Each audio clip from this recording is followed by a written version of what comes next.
আমরা জানি আমাদের ভগবান শ্রীকৃষ্ণ যুগে যুগে বিভিন্ন রূপে আমাদের মাঝে অবতার হয়েছেন। এটা হচ্ছে তার আরেক রূপ, গৌর রূপ। হ্যাঁ বন্ধুরা, আমাদের নবদ্বীপে গৌর মানে মহাপ্রভু, যিনি জন্মগ্রহণ করেছিলেন প্রাচীন মায়াপুরে। হ্যাঁ বন্ধুরা, আর ন্যাড়া হতে গেছিলেন মিয়াপুরে, যেটা আজকে বর্তমানে মায়াপুর নামে পরিচিত। আর এটা হচ্ছে মহাপ্রভুর শ্বশুরবাড়ি।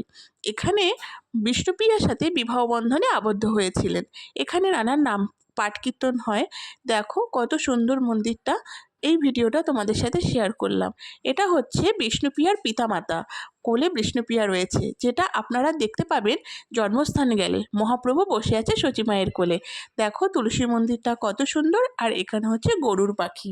বুঝলে বন্ধুরা, এই ভিডিওটা আজকে আমি তোমাদের মাঝখানে। মন্দিরটা খুব সুন্দর, খুব শান্তিপ্রিয় একটা জায়গা। এখানে আসলে মন প্রাণ সবটাই শান্ত হয়ে যায়।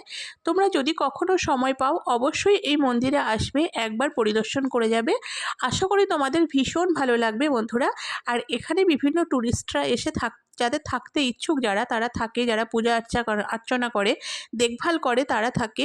বুঝলে বন্ধুরা, ভিডিওটা কেমন হয়েছে অবশ্যই জানাবে। যদি ভালো লেগে থাকে অবশ্যই কমেন্ট বক্সে আমাকে কমেন্ট করবে। টাটা।